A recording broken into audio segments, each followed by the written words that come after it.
Welcome back to another video. We got a banger for you today. Sigil Witch has entered my account, took up to rank 5, SIG 99. I'm going to test her out today and see just how good she actually is and if she's worth actually paying for the sigil.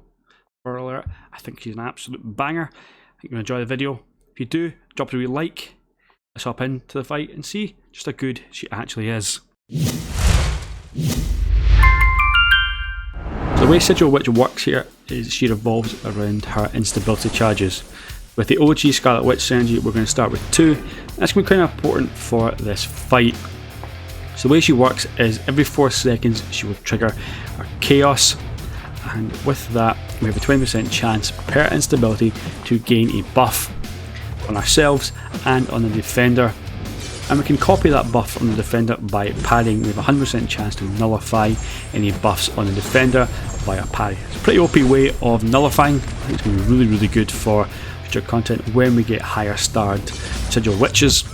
Around about October time I think for the 6-star if you're going for that. But it's pretty OP and it's going to be really useful in the future I feel. Here, for every buff that we have on both the defender and the champion ourselves, our debuffs last 20% longer, and this is really going to be the way we're going to counteract Wolverine's regen. He's pretty passive, it is Realm of Legends, not exactly the most aggressive AI. But on our SP2 we have, for every hit we get a random debuff, damage over time debuff from Cold Snap, Poison and Incinerate. We do some pretty decent damage, 116 a tick. For a 4-star, imagine the 6-star, it's going to be pretty beefy. And we can throw off SP2s pretty regularly. So the way I like to run Sigil Witch here is get to 5 instability charges, so we have a 100% chance to trigger our abilities. But then I like to drop a heavy to consume a charge and gain a power gain buff. Then we have bar power gained over 10 seconds. Any more instability charges and we would have a timer start counting down to inflict a degen on Wolverine.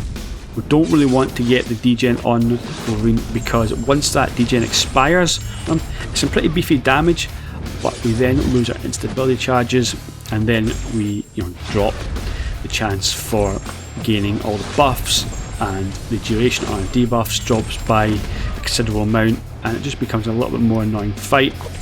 The same goes for the SP3, so you'll see at one point I do decide to throw an SP2 into his block. I have the distance so I'm not going to get clapped in the face.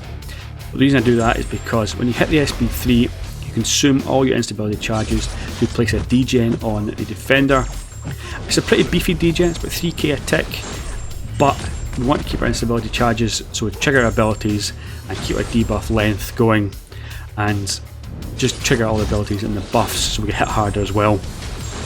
Now it's a pretty easy fight once you get going, when you get up to those charges, and she's a pretty strong champion. Behind the paywall, I think she's going to be a pretty beefy champion in the future. I'm calling it now. I think the 6-star is going to be top notch. I can't wait for that come October time, and it's going to be a lot of fun. I hope you liked this video showcasing Sigil Witch. If you do feel that she is a pretty good champion, let me know in the comment section below, and drop the video a like, and I will catch you in the next video. All the best.